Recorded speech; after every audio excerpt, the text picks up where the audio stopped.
जय हिंद दोस्तों। आज फिर एक बार मैचिंग क्वेश्चन के साथ, जो कि आप लोगों ने अभी देखा उत्तर प्रदेश पीसीएस एग्जाम में ऐसे क्वेश्चनों का बहुत ही बोलबाला था।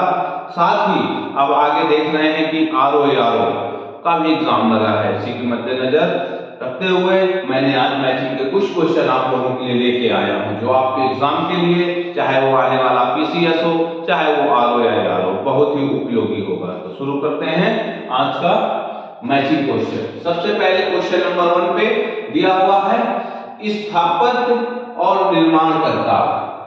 तो सबसे पहले देखते हैं बुलंद दरवाजा, जो कि फतेहपुर सीकरी में है, जिसको अकबर ने बनवाया था। ठीक है दोस्तों। साथ ही दूसरा देखते हैं मोती मस्जिद।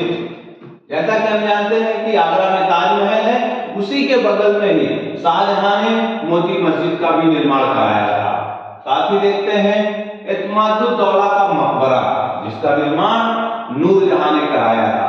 साथ ही मोती मस्जिद, जो कि दिल्ली में है। ध्यान देने वाली बात यह कि मोती मस्जिद आगरा में भी है, मोती मस्जिद दिल्ली में है और मोती मस्जिद लाहौर में भी है। तो इसमें से दो का निर्माण शाहजहां ने करवाया है और एक का औरंगजेब। तो आप लोगों को बहुत ही ध्यान से क्वेश्चन को करना है। सबसे पहले इसका मिलेगा तीसरा, थर्ड। अगला हो जाएगा मोती मस्जिद आगरा, शाहजहां सेकेंड। उसके बाद है एतमुद्दौला का मकबरा फर्स्ट, नूरजहां ने कराया, और मोती मस्जिद का निर्माण औरंगजेब ने कराया। तो इस तरह से तीसरा, दूसरा, पहला और चौथा का मिलान हो रहा है। दोस्तों मैं इसमें आप लोगों को ऑप्शन इसलिए नहीं देता हूं कि ज्यादा से ज्यादा क्वेश्चन कर सके और आपके दिमाग का भी थोड़ा सा उपयोग करवा सकूं।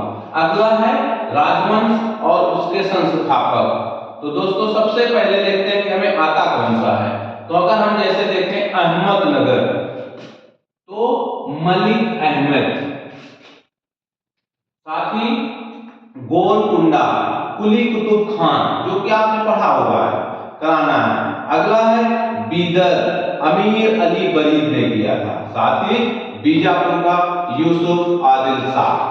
तो पहले का चौथा, दूसरे का पहला, गोलकुंडा कुली कुतुब शाह और बीदर का अमीर अली बरीद। तो इस तरह से दोस्तों क्वेश्चन नंबर 2 का आंसर इस प्रकार से रहा, चौथा, पहला, उसके बाद दूसरा और तीसरा। अभी देखते हैं अगला क्वेश्चन, शासक और उसके क्षेत्र। तो सबसे पहले गहरवाल, परमार, चौहान और सेन। तो दोस्तों यहां पर बहुत ही इंपॉर्टेंट है कि कौन सा राजवंश कौन सा कहां पे किस क्षेत्र पर अपना नेतृत्व करता था। तो सबसे पहले हम देखेंगे गहरवाल।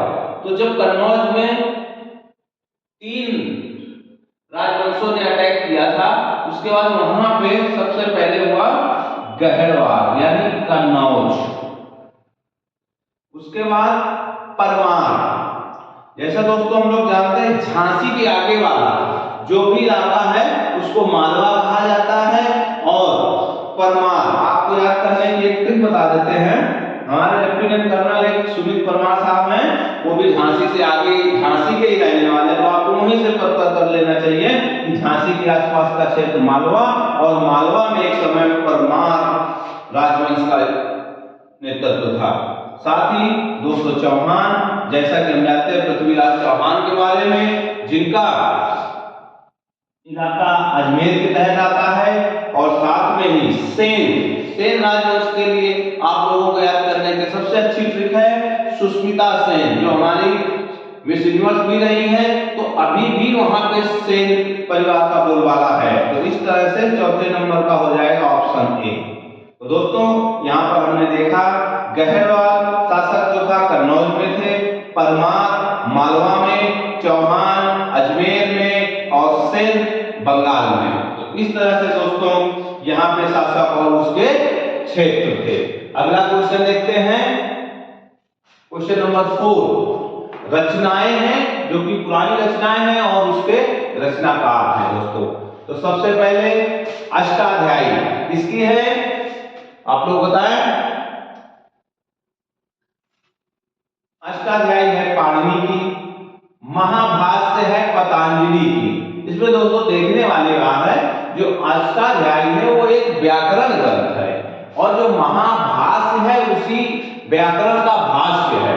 और प्रबंध चिंतामणि दोस्तों है मेरुतुंग की और परिष्ट पर्व है हेमचंद का। इस तरह से चारों किताबों का क्लियर हो जाता है दोस्तों। सबसे पहले अष्टाध्यायी पाणिनि, उसके बाद महाभाष्य पतंजलि, उसके बाद प्रबंध चिंतामणि मेरुतुंग और परिष्ट पर्व हेमचंद। तो ये दोस्तों रहा क्वेश्चन नंबर 4। और आगे देखते हैं क्वेश्चन नंबर 4। डबल हो गया यहाँ पे 4, 5, 6 and 7, 8 and 9 क्वेश्चनों की सीरीज है। तो देखते हैं अगला, तीर्थंकर और उनके प्रतीका यानी लक्षण। ठीक है, तो क्या है, सबसे पहले आदिनाथ, मलिकनाथ, पार्श्वनाथ और शंभवनाथ। तो दोस्तों अगर ये हमेशा मैचिंग में आते हैं और जैन धर्म के 4 तो ये दिए हुए हैं, अभी ऋषभनाथ, महावीर स्वामी, उसका हम अगले सीरीज में लेके आएंगे। ठीक है, तो जैसा दोस्तों इसमें है आदिनाथ, आदिनाथ का था प्रतीका वृषभ, मल्लिकानाथ जल कलश, देखा होगा आप गांव में कलश के ऊपर तो एक कटोरी रख के उसके ऊपर होता है तो वो जल कलश। पार्श्वनाथ का सर्प और संभवनाथ का अश्व। पिछले एग्जाम में दिया था, देखा हुआ था मैंने, संभवनाथ का हाथी दे रखा था तो मैचिंग में वो गलत था। तो दोस्तों इसलिए मैंने यहाँ इसको थोड़ा सा हाईलाइट किया है कि संभवनाथ का अश्व था। अभी सबसे पहले विदेशी यात्री और किस शासक के समय में आए, तो दोस्तों देखते हैं सबसे ज्यादा। तो इसमें पहले देखेंगे हमें क्या आता है, आने में सबसे पहले देखेंगे कि ये फ्रांसिस्को पिलसॉट जहांगीर के समय में आया। ठीक है, उसके बाद डोमियोपायस कृष्णदेव राय के समय में आया था। तो इस तरह दोस्तों सी और डी हमने आसानी से मिला दिया। रॉल्फ फिंच याद करें अकबर के ही समय में आया था और अल मसूदी महिपाल प्रथम के कार्यकाल में आया। इस तरह दोस्तों क्वेश्चन नंबर 6, विदेशी यात्री और उसके शासक। कब विदेशी यात्री किस उसमें पहुंचा है, उस समय वहां पे शासक कौन था। सबसे ज्यादा फ्रांसिस्को पिलसॉट के बारे में जानते हैं, जहांगीर के समय में आया था। और ज्यादातर जो विदेशी यात्री आए हैं तो जहांगीर के ही समय में आए। अगला क्वेश्चन, गुप्तकालीन मंदिर और उसके स्थान दिया हुआ है दोस्तों। तो इसमें देखिए विष्णु मंदिर, शिव मंदिर, पार्वती मंदिर और लक्ष्मण मंदिर। तो दोस्तों सबसे पहले हम अगर जगह के हिसाब से देखते हैं तो सबसे पहले जगहों में ये सारे एमपी के हैं, मध्य प्रदेश के छोटे छोटे से इलाके हैं जहां जहां पर इन मंदिरों का निर्माण हुआ है। तो सबसे पहले देखते हैं विष्णु मंदिर कहां पे है, तिगुआ में। उसके बाद अगला शिव मंदिर भूमरा में है। ठीक है, और पार्वती मंदिर नचना कुठार और इसके साथ लक्ष्मण मंदिर सिरपुर। तो इस तरह से दोस्तों ये लक्ष्मण मंदिर कभी कभी कानपुर में भी होता है, जिसके आगे लिखा रहता है इन ब्रैकेट में भीतर गांव। तो वहां भी 6वीं शताब्दी में उसका निर्माण कराया गया है, पर यहाँ पे लक्ष्मण मंदिर मध्य प्रदेश से संबंधित है। तो पहला विष्णु मंदिर तिगुआ, शिव मंदिर भूमरा, पार्वती मंदिर नचना कुठार और लक्ष्मण मंदिर सिरपुर। अगला दोस्तों सिंधु घाटी सभ्यता स्थल और वो स्थल किस नदी के किनारे लोकेट किए गए थे। तो सबसे पहले देखते हैं आलमगीरपुर उत्तर प्रदेश का। अगर हम कभी मैप में देखें तो सिंधु घाटी सभ्यता के उसमें तो ऐसे बना हुआ है, ऊपर है मांडा, नीचे है दहमाबाद, ईस्टर्न में है आलमगीरपुर। आलमगीरपुर तो इस तरह से दोस्तों देखे हैं आलमगीरपुर कहां पे है, मेरठ, हिंडन नदी है वहां, गाजियाबाद में हिंडन एयरपोर्ट भी है तो इससे भी याद रखना। रोपड़ पंजाब में है जहां सतलज बहती है।